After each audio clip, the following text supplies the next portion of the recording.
Hello and welcome to the Sonic Cinema Podcast. My name is Brian Scuttle. Thank you for joining me at www.sonic-cinema.com, as well as the Sonic Cinema Podcast YouTube channel. You can click subscribe, rate, and review wherever you listen to podcasts, whether it's YouTube, Apple, Good Pods, basically everywhere you can listen to podcasts.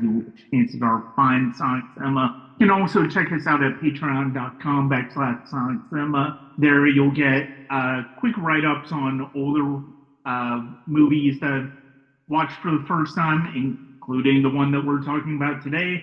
Episodes like Leaving the Collection, series like Leaving the Collection, Life Soundtrack, and more. That's at patreon.com/Sonic Cinema. I had a little mini episode earlier this year where I talked about my love of science fiction, and it is my favorite genre to really dive into, and it's something that I've done a lot this year. If you've been following the repertory review series I've done for Sonic Cinema, everything has been science fiction, and a lot of first-time watches for me, as well as some movies that I haven't seen in a while, that it felt like it was time to review. We are going to continue in the science fiction realm with today's guest and today's movie. And the movie itself is a curiosity, is a classic film. It's on the Criterion Channel. It's in the Criterion Collection. And it provided some of the inspiration for one of my favorite science fiction films of all time. And that is Chris Marker's short film La Jetée from 1962. Joining me for the first time on the podcast is the host of the Every Single Sci-Fi Film Ever podcast. That is such an ambitious title right there, and it's such an ambitious idea, and I'm looking forward to talking to them today. Please welcome to the podcast, Ayesha Khan. Ayesha, thank you so much for joining us. Thank you so much for having me. It's exciting, sci-fi. Talking about it, love it. This is so. The first thing I basically ask every guest who's on the pod for the first time is where did your love of movies come from? I imagine a cross between growing up in the UK, where on BBC Two and Channel 4 a lot of the time.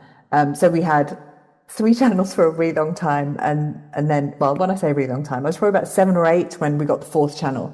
And those two kind of, not the main channels were BBC One and ITV, but the secondary channels, commercial and BBC, had a lot of old films on them. And that's going back to silent cinema, a lot of Betty Davis films, loads of Cary Grant, like loads of black and white, old 30s, 40s, 50s Hollywood. And my mother and my grandmother before her, we've always had a love of cinema. We love going to the cinema, we love films. And so she was happy to watch these films with me, and I was happy to sit and watch them for hours. And yeah, I suppose that's where it began. And yeah, it's such a mix of visual and aural and all these kind of like different experiences. I can't really imagine something. I mean, I meet people who don't like films, and I'm always really curious as to why. And it usually ends up being, well, I can't sit still for a very long time, or I don't have the patience. So I'm glad I'm not one of those people, and I think that's where it probably began. Yeah. Yeah, I mean, I know for me, like, we didn't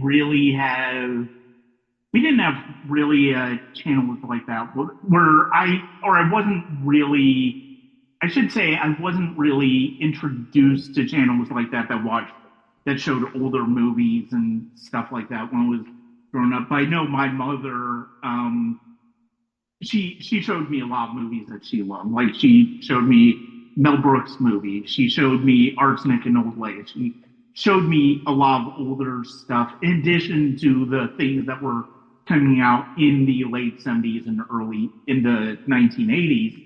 So when I started to really fall in love with films and really get to the point where I wanted to devour films as much as possible, like, she was a big part of lean me into some of the classics, Hitchcock, Cary Grant movies, Jimmy Stewart, a lot of those movies, and then old Hollywood movies, and then obviously my own curiosity on the classic cinema in terms of film noir, 40s and 50s, all of that. And as in the past 30 years, like that has just expanded. And one of the things that I know one of the things that I was so fascinated by, part of the reason I think I gravitated towards science fiction was the combination of the ideas and the visuals, obviously. And I mean, look, I enjoy Star Wars. We've talked about Star Wars a ton on this podcast. I love stuff like Dark City. We've talked about that. We've talked about a lot, and I know one of the things that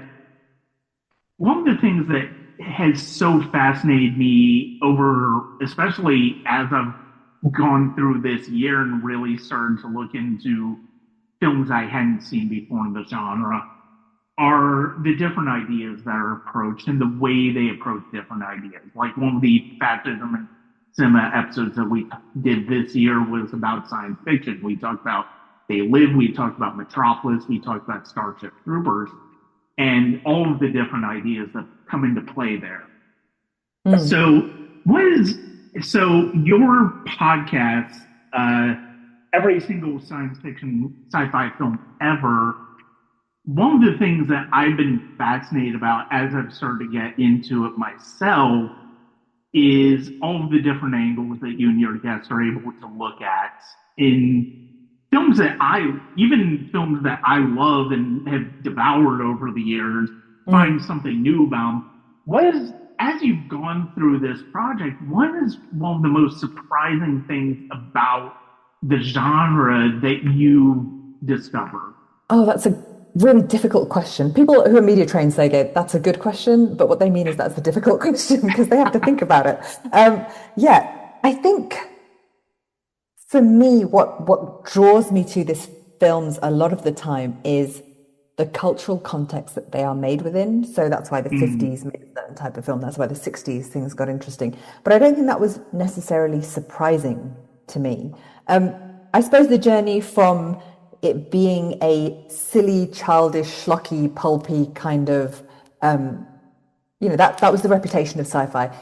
And seeing how it kind of gained gravitas. I suppose maybe because that's the period I'm dealing with now. I'm going chronologically. I'm in 1968, about to deal with 2001, which is really intimidating. But films like Jetée that we're going to be talking about today, like that's a French New Wave director doing something very different from the schlocky, B movie or, big monster rubber suit type stuff and doing something really intriguing. And so when you go into the more creative ways of tackling this genre, I think it's just very interesting the types of things that come up. Now, they might not be the most popular types of science fiction.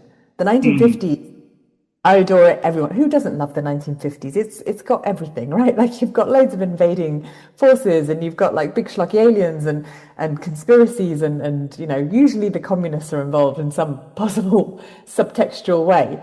But as you get into the 60s and people start experimenting and things start getting a bit more, like I suppose there's a kickback to the convention. A lot of that is probably to do with the French New Wave and the various other new waves, but it is to do with how culture was also kicking back against traditional norms and expectations. So maybe that, I don't know what's kind of shocked me the most. Although I think Aelita, Queen of Mars, which is definitely not my favorite film, but it's a 1924 sci-fi blockbuster from Russia. I think that was surprising in just discovering it in my early research. So one of those two things. mm. Yeah, and you talked about how you're into 1968 right now, and that you're in the middle, you're starting your coverage of 2001, and the idea that it's over multiple episodes. It's not surprising because there's so much to talk about when it comes to Mm. that film. I mean, I mentioned, before we got on that it's one of my favorite films of all time. I wrote, I've done music composition over. Also, I've written like basically an album that is basically I looked at as an alternative soundtrack to 2001: A Space Odyssey. So the film has deep significance to me. And one of the things, you're talking about how experimental the '60s got, and I completely agree with where it came out of, and we'll get to the subject because it's that perfectly. But one of the things that I love about 1968 is you have 2001: A Space Odyssey, which is this grand experimental science fiction epic, and then you also have Planet of the Apes, which kind of gets more, I mean, obviously has the social political ramifications of it's building off of the social commentary of the time. But especially as that franchise continued, it goes into a little bit more kitschy, going back to kind of the family friendly idea of what science fiction was, which of course will build into Star Wars in the late '70s. And so that tension between what science fiction has been is sort of regarded as, at least in the early, at least especially when you look at something like Trip to the Moon, which is very silly in its visual language, but it's still a wonderful film. And then you have filmmakers like Fritz Lang, Kubrick, and Chris Marker, the director of La Jetée. They're really challenging this idea and really kind of expanding on it in really interesting ways. Absolutely.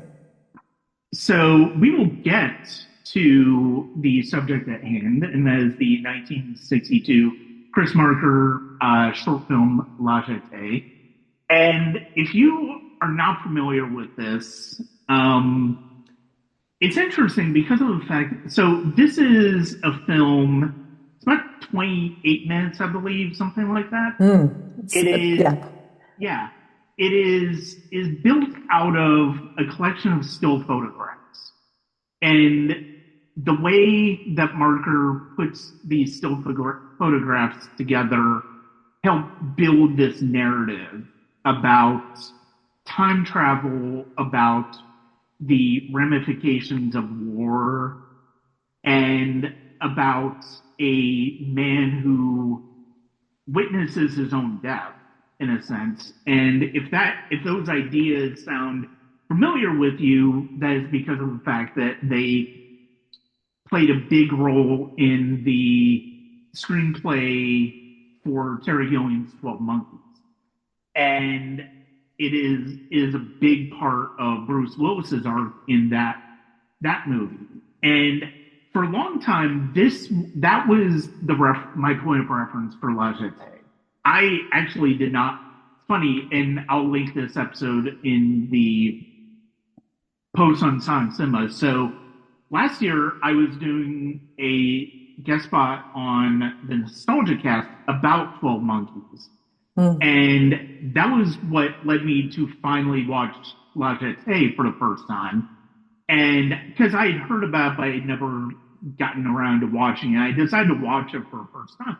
I think it's Absolutely interesting because fascinating. I saw 12 Monkeys in the cinema, and almost every time I would go and talk to like people who are interested in film, and they'd be like, "Have you seen La Jetée?"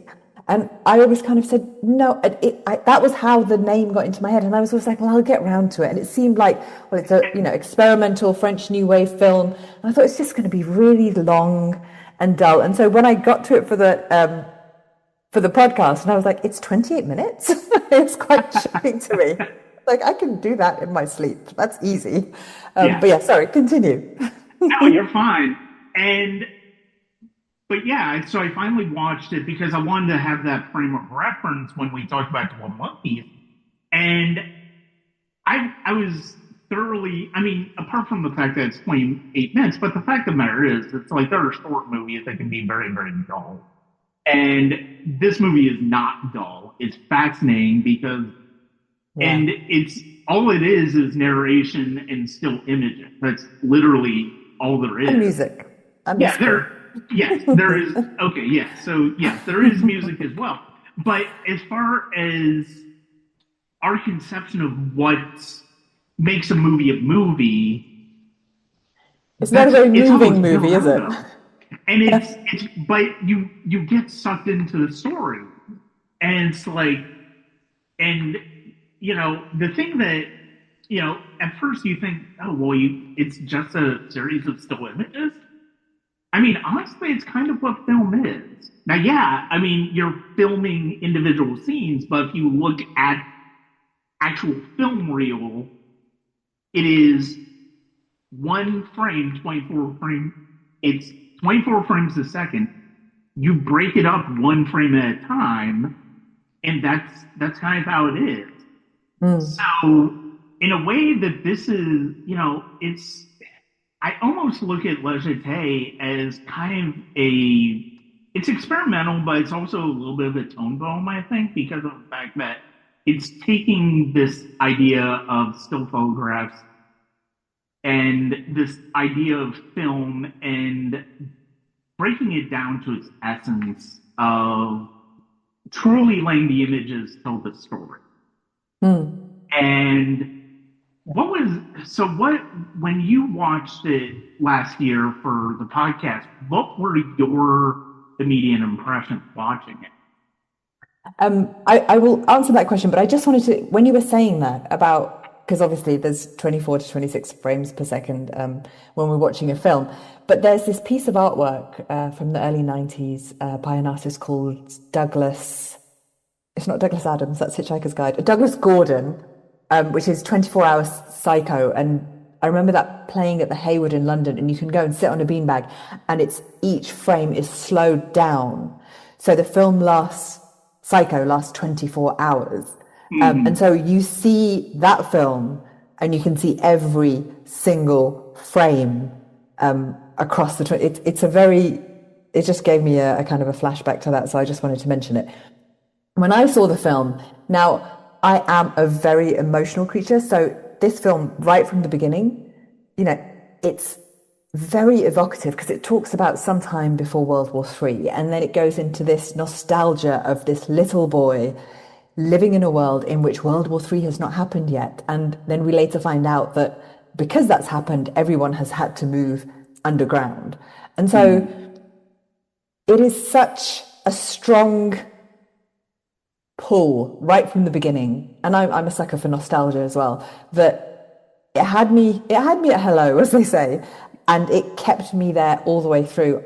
I find this film mesmerizing and hypnotic, and the mix between the still images and then that one bit of video in the middle, that not video, sorry, the bit of film in the middle that's moving, and the way that the still images before it kind of almost blur where they're almost moving.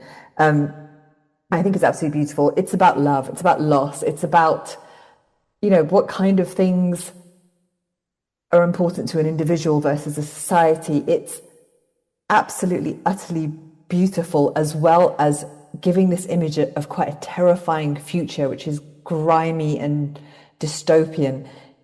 I actually, when we were asked to do our top, I was asked to do my top 100 films. It made its way, or top 50 films. It made its way somewhere in the middle straight away. It's a phenomenal film in my opinion. And although I still do like 12 Monkeys, I feel Le Jetée just blows it out of the water. Mm-hmm. I mean, I think that's perfectly fair. I mean, one of the things about 12 Monkeys that you notice in one of the things that you notice in terms of even Terry Gilliam films, it's a fairly, even though it's very, even though it has a lot of different twists and turns when it comes to the time travel aspect of it, it's still fairly conventional film noir type story. Like, it doesn't have the same ingenuity as Brazil or Time Bandits or even something like Imaginarium of Dr. Parnassus, which is another film of his I absolutely adore. But Yeah, I mean, I think one of the context of when La Jetée was made, I think is important because of the fact that when you think of World War III, I think pretty much everybody looks at the prospects of nuclear war. Like for a long time, that was the overarching idea of well, World War III is going to be nuclear war. And I mean, you had the Cold War going on, like the Cuban Missile Crisis happened in '62.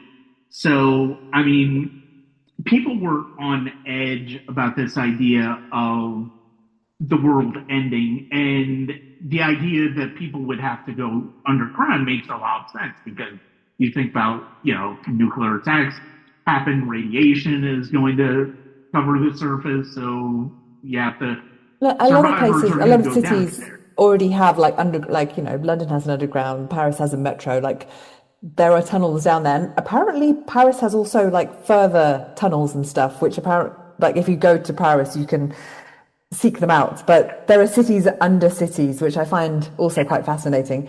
And yes, in the 1950s and 60s, nuclear war was the big threat for people to be stressed out about at the time. Yeah, and I mean, it was also, I mean, if you think about it, it was also the basis for a lot of the creature features in science fiction at the time. I mean, obviously, Godzilla is the main example, the original film, and so the idea that Marker decided to take that anxiety about nuclear war, about war in particular, but in also nuclear war, and make this narrative about a man who is underground, and we see that he's going back and forth in time. We find out he's the boy who's watching this man get killed.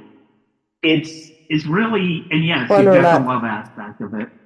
It's just absolutely beautiful. I agree with you. It's phenomenal experience.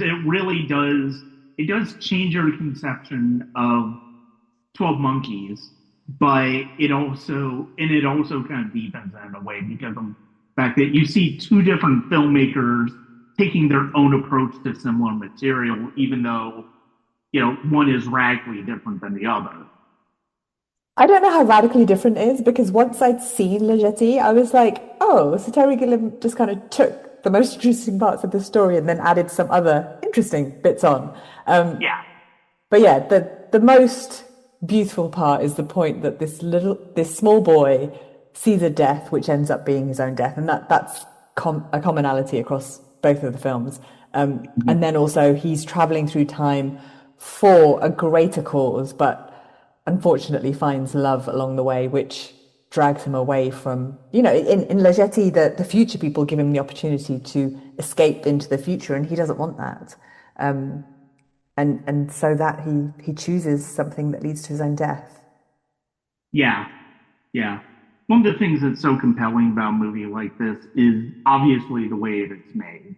And I think in the choices that are made, and look, the fact of the matter is, it's like filmmakers were still very much using, like, black and white was not as rare in the '60s as it is now.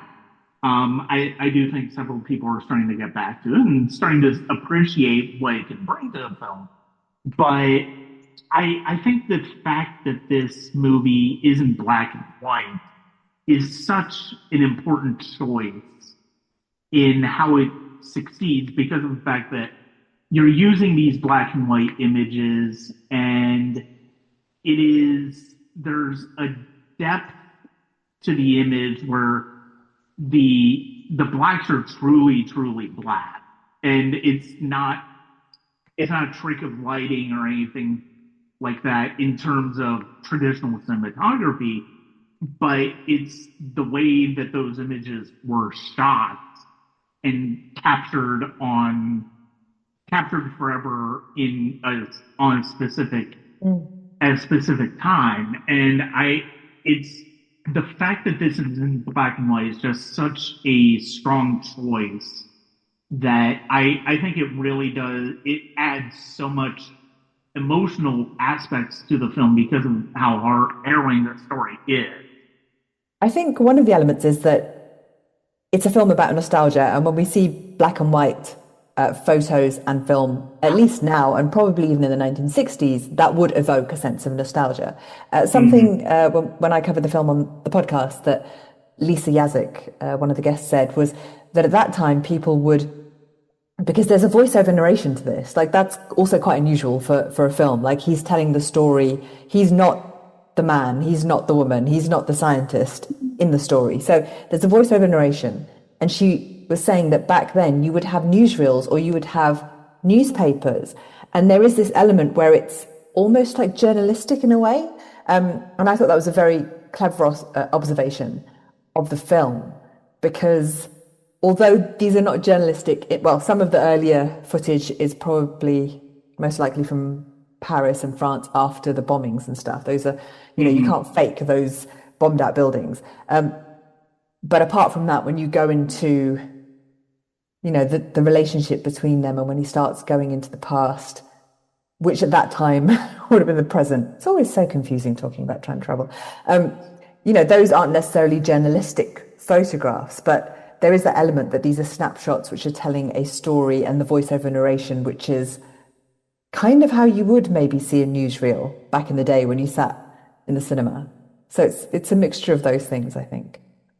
That is an interesting observation because you're right. The way the narration is used in here is not the same way we traditionally associate narration in movies. Because I mean, narration in movies typically is has typically become something where we get into the inner thoughts of characters. Mm. Like earlier this summer, I guess it on pod we talked about Goodfellas. We talked about the amazing use of narration for Henry Hill and Karen in that movie. And I mean, this is it. The fact that they liken this to kind of a newsreel makes a lot of sense because of the fact that it is an objective third party telling the story as Mm. opposed to the individual themselves, and that is such a wonderful observation. I mean, so apart from 12 Monkeys, what would you say is what would you say as far as this film's impact on the genre in particular? Um, I think it's probably had quite a big impact. I'm about to release an episode on Jetée. I don't know when this episode released, so it's probably already going to be out by the time this comes out. And that is Alan Renee, who has made a film which is about a scientific time travel experiment in which a man is supposed to travel through time, but he kind of gets stuck traveling through Mm, time. But what he's actually doing is traveling through his memories, and there is a love affair, and there is a tragedy, and there is loss. And so that, and Chris Marker and Alan Renee have made a film together, and they were friends. They were both left bank new wave artists slash filmmakers. And yeah. so, even something like that, the idea of these themes of time travel and loss and science fiction and loss, I find that quite fascinating. And it happens quite often. Now, Solaris is coming up in the 70s as a film, but the book's already been released. Now that's also about, memories and loss of this kind of female companion figure of the main protagonist. And so you can't claim that that Marker invented that genre by any, or that Right. theme. But yeah, I think it's probably got a lot of impact in those kind of terms. I also think there's an absurdity to it all. Like he goes traveling through time, and some of the still images, there's this image of a cat which always makes me laugh, which is it's some kind of wildcat, and it's stuffed. It's like a taxidermy cat, and there's the scientists with the goggles, And that's the thing, the scientist with the goggles always reminds me of Doctor Strangelove, which hasn't come out yet. I did a whole mini video on how I think Kubrick watched Jetée and made Doctor Strangelove as what happened before, something like a prequel almost, because the first images on both of the films are strikingly similar, with the zooming out of an airport or into an airport. I think it's out of the airport, and that kind of plane noise that kind of overtakes it. So I think films like this end up being seen by other filmmakers, and it is, I think, for a half an hour film that's probably got nowhere close to the budget as a lot of the films we've been talking about, I think it's had a huge impact, and it will be remembered because, as I said, I was putting it off watching this film, and after watching it, I regret that, because it packs a punch. It packs a 28-minute punch. Yeah, it does. And I mean, I was also thinking about, because I mean, obviously people cite Fritz Lang's Metropolis as a huge example, is a huge landmark, and rightfully so, in terms of production design, futuristic cities, and what have you. You think about, people have referenced it when it comes to Blade Runner, Dark City, Matrix, all that stuff. I think, especially after watching this, you can kind of see where the visual aspect of this movie could have also inspired those movies as well. The film noir science fiction of Dark City, Blade Runner, and The Matrix. And I think it's the gritty future, the gritty, grimy future wasn't really a common theme before this. Mm-hmm. Well, and also, I mean, you also have a lot of post-apocalyptic coming up too. Like, in a way, you have obviously the Mad Max movies. You have, but I mean, that's a completely different type of post-apocalypse. But the fact of the matter is, it's also dealing with social issues as well. And I mean, I do think you're right as far as the love story aspect of this. And I mean, Tarkovsky is one of my favorite filmmakers. So I mean, the fact that Solaris would be mentioned, that I can see that as well being an influence. I can kind of see that this movie being an influence on him. And you mentioned Renat. And I know he did like a 30-minute short film called Night and Fog, about, where basically it's just images of concentration camps. And it's so haunting, it's so profound. It's a really so I watched a bunch of Renee films just in the last 2 weeks. And I was really putting off watching that one, because who wants to watch half an hour of Holocaust videos? Like, no one wants to watch that. But I was like, I think I need to watch it. And it's not for the faint of heart. It is really utterly grim. And it is really important, because we need to remember stuff like this. And it's not just images, it's video, deeply horrifying video. But yeah.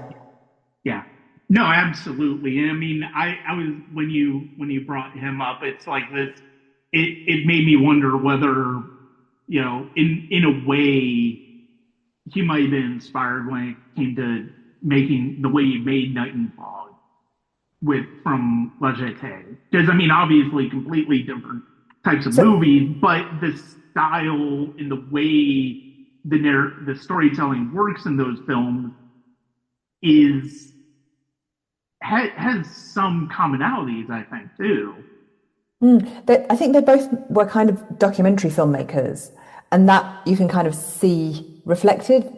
There are images. So there's a 1953 documentary called Statues Also Die, which is made by Chris Marker and Alan Renee, which is about the difference between how statues in Western art and statues in African art specifically are treated differently, like art gallery versus museum, and how the meaning gets removed once they are put into different spaces. It's a really interesting, again, around 30 minutes.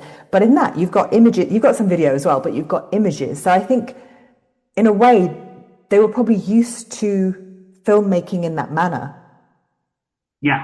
And then to make this kind of photo roman film is just an interesting way of making a fictional romantic science fiction that, you know, people weren't doing that at that time. And so not many people are probably doing it now. Yeah, it is very interesting.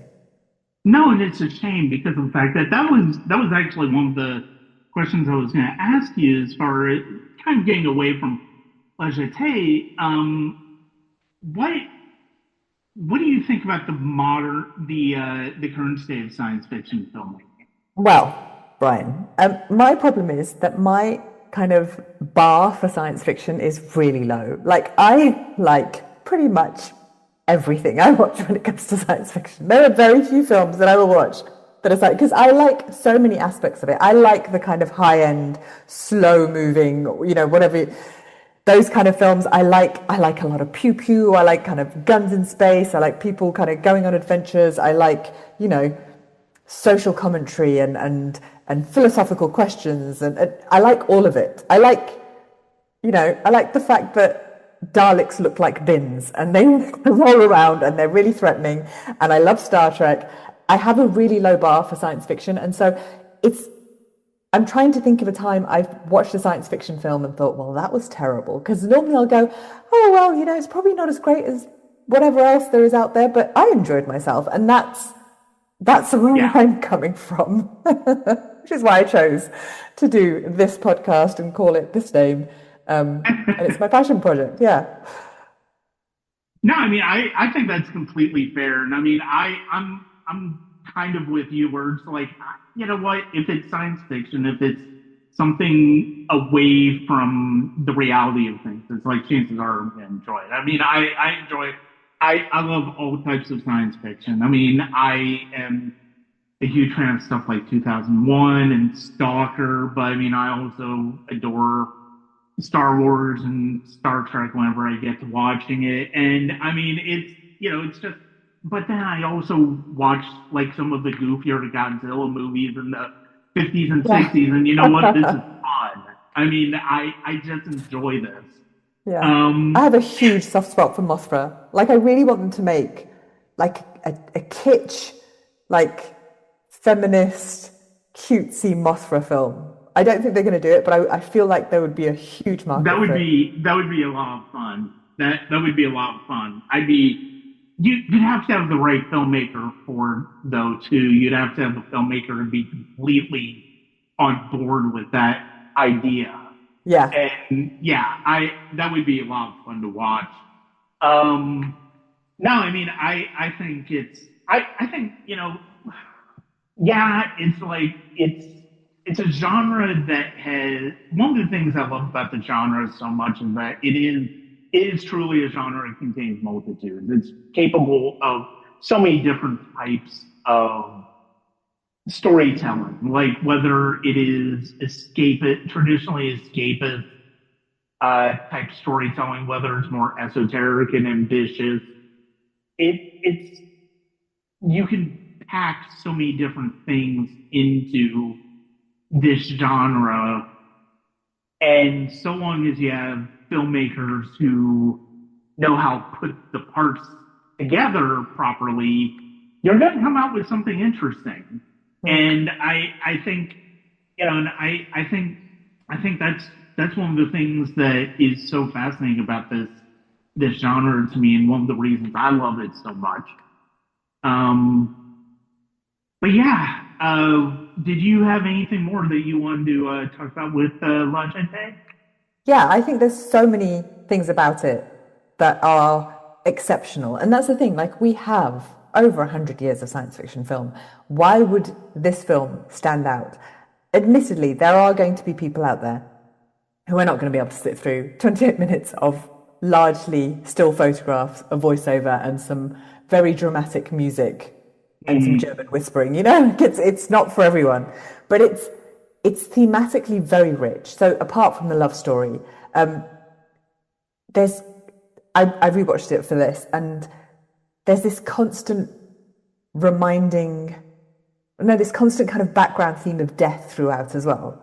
So something happens at the pier, and then they go and people have died doing this experiment. And even when he finishes the experiment, they're like, well, now they're going to kill me because they're done with me. Yeah. And obviously it ends, spoiler alert, it ends with his death. But then you've got there's a point where there's a statue which merges, it kind of fades into the guy who's having the experiment done with his eyes covered. And that's really interesting because they're both kind of like mementos in time. And in a way, the present is thinking about the present is kind of crazy anyway, because it's just tiny and we don't quite understand it and we're living in it, but everything flies by so quickly and then everything is done and it's gone. And so this death theme, and then they're in a taxidermy museum where everything's dead but kind of looks alive in a really comical, absurdist way. And all the things he's going back to are already dead because he's coming from the future.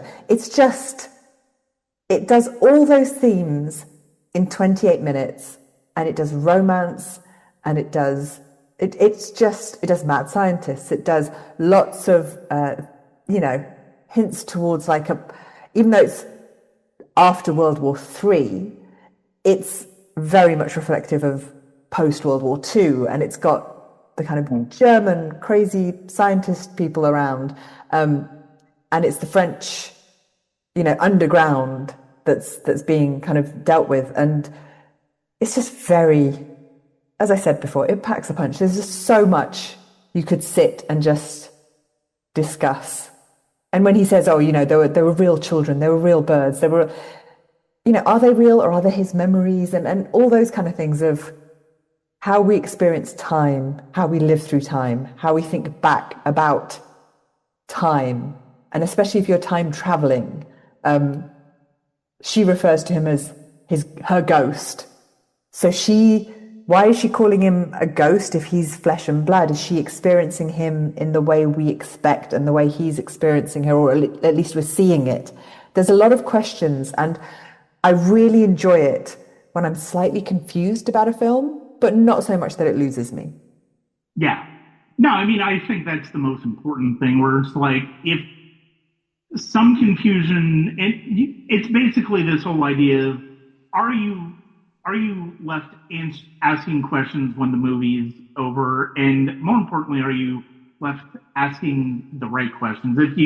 I feel like if you have too many questions on, well, how'd this work, how'd this work, how'd this work, the movie may or may not have necessarily accomplished its goal. It's And poetry.